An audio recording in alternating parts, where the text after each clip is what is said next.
काल खोक्याला वनविभागाने ताब्यात घेतल्यानंतर मारहाण केल्याचा प्रकार समोर आला होता आणि त्याच संदर्भात बोलण्यासाठी आपल्यासोबत खोक्याचे वकील आहेत शशिकांत सावंत. सर, नेमकं काय प्रकार झाला होता काल, सविस्तर सांगाल? 2 गुन्ह्यामध्ये पूर्वीच्या ढाकणे कुटुंबाचा आणि वाघ कुटुंबाचा यांना एमशार झाल्यानंतर काल खोक्याचा ताबा फॉरेस्ट अधिकारी यांनी घेतला होता. ताबा घेतल्यानंतर प्रथम त्यांनी कोर्टासमोर हजर करून PCR घेणं आवश्यक होतं आणि त्यानंतर काय चौकशी करायची ते करणं होतं.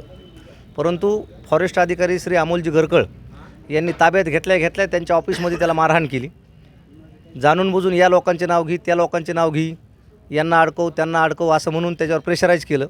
त्याला मारहाण केली. बर्फाच्या पाण्यामध्ये त्याचं मुंडकं बुडवण्यात आलं. त्यानंतर टायरमध्ये टाकून त्याला मारण्यात आलं, ज्याला 3rd डिग्री म्हणतो आपण. 3rd डिग्री बंद असतानासुद्धा त्याची 3rd डिग्री त्याला ट्रीटमेंट दिली. त्यानंतर त्याला 5:15च्या दरम्यान मान्य शिरूर न्यायालयात प्रथम न्यायदंडाधिकारी यांच्याकडे हजर करण्यात आलं.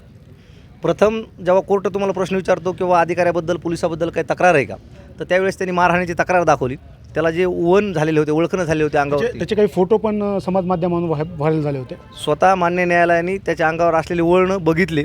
त्यानंतर मान्य न्यायालयाने ते रिमांड घेतलं नाही आणि न्यायालयाने त्यांना आदेश दिले की याचं पहिलं मेडिकल करा.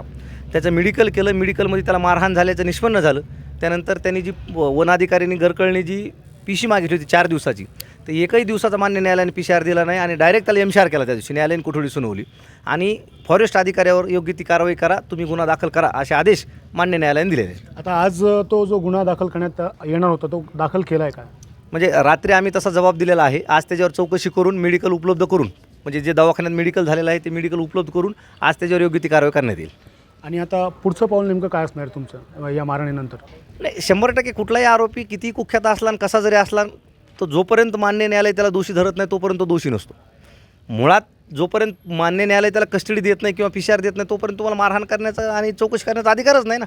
तुम्ही ताबा घेतला आहे, त्याला मान्य न्यायालयात हजर करा, त्याचा PCR घ्या आणि PCRमध्ये तुम्हाला काय योग्य तो तपास करा ना.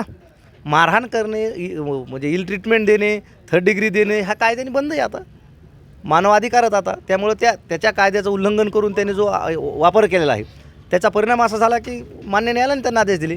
आणि विशेष म्हणजे 5 वाजता रिमांड आणलेला असताना मान्य न्यायालयाने 5 वाजता रिमांड घेतलं नाही. रात्री 7 वाजता परत मेडिकल करून जेव्हा हजर केलं कोर्टासमोर, त्यावेळेस कोर्टाने डायरेक्ट एमशार केला त्याला. म्हणजे कुठलाही तपास करणं आवश्यक नसताना तुम्ही विनाकारण कुणाचं तरी राजकीय दबाव घेताल, राजकीय पुढाऱ्यांचं कुणाचं तरी ऐकताना आणि त्याला मारहाण करून दुसऱ्यांचे नाव घ्यावं लागतं, हे काय कायद्याने बरोबर नाही. तुम्ही एका वनाधिकाऱ्याचं नाव घेतलं गरकळ यांचं, ते एकटेच होते की आणखी कोण त्यांच्यासोबत होतं? त्यांची टीम होती, पण आम्हाला जे नाव निष्पन्न झालं आहे ते गरकळजी आहेत. म्हणजे कोर्टात हजर करत असताना मी, आमचे सहकारी सर्व वकील मंडळी तिथं होती, आमचे शिरूरचे काम बघणारे ॲडव्होकेट श्री कांबळे तिथे होते, सगळे लोक तिथं होते आणि यांच्या समक्ष कोर्टाने तसे आदेश दिले. आता ही जी तक्रार आहे ही कधीपर्यंत दाखल होणं अपेक्षित आहे? नाही, तक्रार जी आहे आम्ही ती कालच दिलेली आहे. परंतु कुठली तक्रार गेल्यानंतर अगोदर त्याची चौकशी करणं, मेडिकल हस्तगत करणं, त्यानुसार काय कलम लावायचे आणि काय गुन्हा दाखल करायचा हा पोलीस डिपार्टमेंटचा प्रश्न आहे.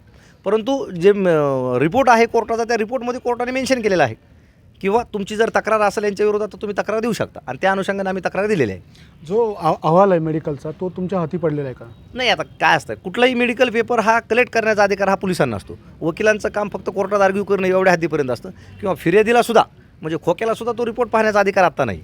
जेव्हा पोलीस तो कलेक्ट करते त्यानंतर तो कळतो. पण प्रायमा फेशी आमच्या समोर जेव्हा मेडिकल केलं त्या मेडिकलमध्ये त्याला इंजुरी आहेत, जखमा आहेत हे निष्पन्न झालेलं आहे. आणि प्रसारमाध्यमाला बी जे फोटो व्हायरल झाले त्या फोटोमध्ये त्याला मारहाण झाल्याचे दिसत आहे. नक्कीच. तर हे होते शशिकांत सावंत, खोक्याचे वकील. यांनी संपूर्ण घटनाक्रम काल सांगितला आहे की नेमकी काल कशी मारहाण झाली आणि काय पद्धतीनं मारहाण झाली त्या ठिकाणी. कॅमेरामॅन प्रमोद जोशीसह मी स्वानंद पाटील, ABP माझा, बीड. ABP माझा, उघडा डोळे बघा नीट.